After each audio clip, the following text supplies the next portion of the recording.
Imagina que una sola frase te hace temblar el corazón, que te obliga a detenerte y a cuestionar todo lo que creías seguro. Esa sensación de incomodidad que surge cuando escuchas una verdad que no encaja con tus planes, tus miedos o tus costumbres. Jesús caminaba por la orilla del mar de Galilea. La bruma matutina cubría el agua y el sonido de las olas rompía el silencio. Sus discípulos lo seguían, ansiosos por entender cada palabra, pero él no estaba allí para decirles lo que querían oír, sino lo que necesitaban escuchar. Desde el primer momento, sus enseñanzas chocaban contra la lógica humana. Cuando la gente le preguntaba cómo vivir una vida plena, él no respondió con promesas de riqueza o de poder, sino con desafíos que ponían a prueba el orgullo y la comodidad de cada uno. En los caminos polvorientos de Galilea y Judea, Jesús pronunció frases que, 2000 años después, siguen resonando como ecos incómodos en los oídos de sus seguidores. Una de esas frases, tan simple y a la vez tan radical, surgió en medio de una discusión sobre los enemigos del pueblo. Los fariseos hablaban de castigar a los que se oponían a la ley, mientras Jesús, con la mirada fija en la multitud, dijo: «Amad a vuestros enemigos». No era una invitación a la amistad superficial, sino un llamado a romper el ciclo de venganza que alimenta el odio. En la parábola del buen samaritano, el que cruzó la barrera cultural para ayudar al herido mostró que el amor verdadero no conoce límites de raza, religión o posición social. Piensa en la vida moderna, un colega que te difamó en redes, un vecino que siempre te ha incomodado, o incluso una familia que te ha rechazado.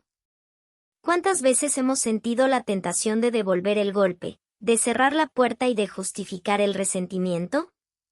Amar a esos enemigos implica reconocer que el rencor nos encierra, que el perdón no es debilidad sino liberación.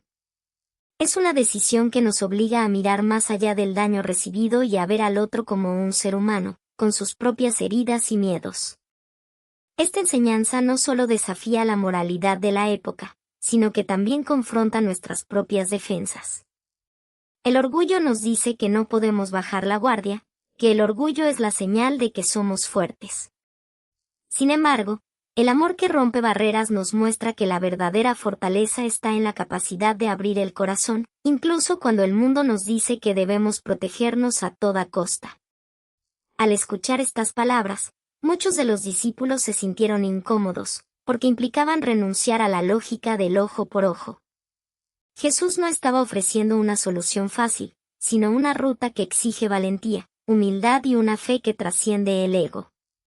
Cada vez que intentamos aplicar este principio en nuestra vida, sentimos esa misma incomodidad que los primeros seguidores sintieron al oírla. ¿Qué piensas tú de amar a tus enemigos? Cuéntame en los comentarios, de verdad quiero saber tu perspectiva. Y mientras la audiencia reflexiona sobre esa invitación a amar a los que nos hieren, Jesús sigue caminando, y sus palabras continúan sacudiendo los cimientos de la mentalidad de sus seguidores. En la siguiente aldea, un hombre rico se acerca a él, ansioso por demostrar su devoción, y Jesús le responde con una frase que corta como una espada: «No podéis servir a Dios y a las riquezas». En aquel momento, la gente pensaba que la prosperidad era señal de bendición, que acumular bienes era prueba de favor divino. Sin embargo, el maestro les mostraba que el corazón dividido nunca puede entregarse por completo. La parábola del rico insensato, que construía graneros más grandes mientras su alma se marchitaba, ilustra la trampa de la avaricia. En la vida contemporánea, vemos a profesionales que persiguen ascensos, horarios interminables y cuentas bancarias infladas, pero que al final se sienten vacíos, como si una parte esencial de ellos se hubiera quedado atrás. ¿Cuántas veces hemos sacrificado tiempo con la familia, momentos de descanso o la propia paz interior por la ilusión de seguridad material? Esa frase sigue resonando como un espejo que nos obliga a preguntar: ¿qué estoy dejando de lado para aferrarme a lo que el mundo me promete? La incomodidad surge cuando reconocemos que la verdadera libertad no se encuentra en la acumulación, sino en la entrega desinteresada. Más adelante, al borde del mar, Jesús reúne a la multitud y pronuncia: «Si alguno quiere venir en pos de mí, niéguese a sí mismo». Los discípulos, acostumbrados a la idea de un líder que los guiara, se sienten perturbados. Renunciar a uno mismo no significaba perder la identidad, sino transformarla. La historia del joven rico, que se alejó triste porque no estaba dispuesto a desprenderse de sus posesiones, muestra la resistencia humana al cambio. En la actualidad, la cultura del yo primero se ha convertido en norma. La gente busca la satisfacción instantánea, la autopromoción en redes, la validación externa. Decidir dejar de lado el ego, decir no a los impulsos que alimentan la vanidad, implica un acto de valentía que muchos evitan. Cuando alguien decide dedicar su tiempo a servir en una comunidad, a cuidar a un enfermo o a renunciar a un empleo lucrativo para seguir una pasión más humilde, siente esa misma presión interna que los primeros seguidores experimentaron. La frase nos recuerda que el camino del discipulado exige una inversión profunda, una entrega que trasciende el interés propio. En otro momento, mientras la gente se agolpaba alrededor de la mesa de la última cena, Jesús pronunció una palabra que ha resonado a lo largo de los siglos: perdonad. No era un simple consejo, sino una orden que desafiaba la lógica de la venganza. La parábola del hijo pródigo, donde el padre recibe de brazos abiertos al hijo que había derrochado la herencia, muestra la magnitud del perdón que Jesús demandaba. En la vida moderna, los conflictos familiares, las rupturas amorosas y los agravios en el trabajo a menudo quedan atrapados en resentimientos que consumen energía y tiempo. Perdonar no significa olvidar, sino liberar el peso que nos impide avanzar. Cuando una persona decide perdonar a quien le traicionó, a menudo experimenta una mezcla de alivio y temor. Alivio porque la carga se aligera, temor porque el futuro parece incierto sin la barrera del rencor. Esa incomodidad persiste porque el perdón nos obliga a reconocer nuestra vulnerabilidad y a confiar en que la justicia divina trasciende la retribución humana. A medida que la conversación se intensifica, Jesús añade otra instrucción que corta la arrogancia: no juzgues. Los fariseos, expertos en la interpretación de la ley, se sentían seguros de su autoridad moral, y la frase los dejó perplejos. La parábola de la mujer adúltera, donde el maestro desafía a los acusadores a lanzar la primera piedra, revela la hipocresía de quienes se creen superiores. En la era digital, la cultura del juicio rápido se ha vuelto omnipresente. Comentarios mordaces en redes, críticas sin contexto, etiquetas que reducen a la persona a un estereotipo. Cuando alguien se detiene a reflexionar antes de emitir una opinión, se enfrenta a la incomodidad de reconocer sus propios prejuicios y limitaciones.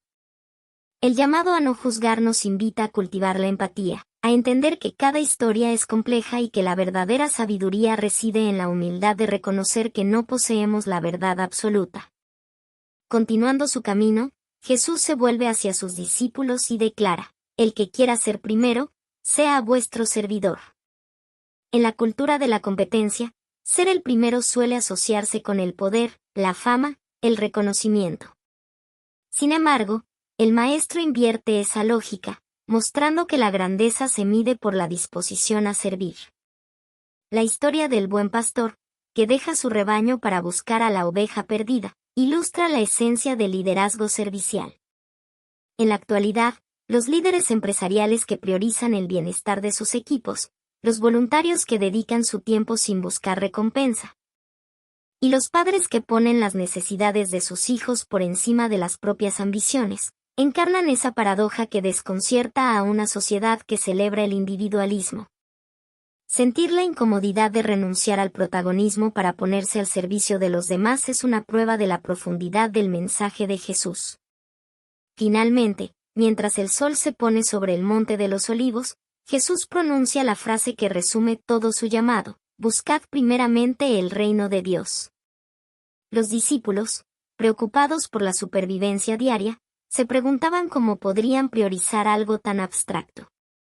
La parábola del tesoro escondido y la perla de gran precio muestra que el reino es un bien tan valioso que merece ser buscado antes que cualquier otra cosa. En la vida contemporánea, la presión por cumplir metas profesionales, adquirir bienes materiales y mantener una imagen social a menudo desplaza la búsqueda de sentido espiritual. Cuando alguien decide dedicar tiempo a la oración, a la meditación, a la acción solidaria, o estudiar las enseñanzas sagradas, experimenta la tensión entre lo inmediato y lo trascendente. Esa incomodidad surge porque el reino de Dios no se construye con atajos, sino con un compromiso constante que desafía la comodidad de la rutina. Al recorrer estas 7 frases, vemos cómo cada una de ellas sigue resonando con la misma fuerza que hace 2000 años. Nos invitan a cuestionar nuestras prioridades, a desmantelar estructuras de orgullo, a abrir el corazón a lo inesperado. Cada palabra es una invitación a una transformación que, aunque incómoda, lleva consigo la promesa de una vida más plena y alineada con el propósito divino. Si alguna de estas enseñanzas ha tocado una fibra sensible en tu interior, si sientes que alguna de ellas te llama a cambiar, te animo a que la compartas en los comentarios. Tu experiencia puede iluminar el camino de otros que también buscan comprender cómo vivir de manera auténtica. Y ahora, si este viaje por las palabras que todavía incomodan a los seguidores de Jesús ha resonado contigo, te invito a que le des un pulgar arriba, que lo compartas con quien creas que necesite escucharlo.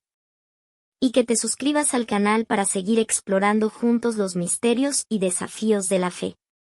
Cada vez que alguien se une a esta comunidad, creamos un espacio donde la reflexión y el crecimiento pueden florecer. Gracias por acompañarme en este recorrido, que la sabiduría de estas palabras te acompañe y te guíe en cada paso de tu camino. Hasta la próxima.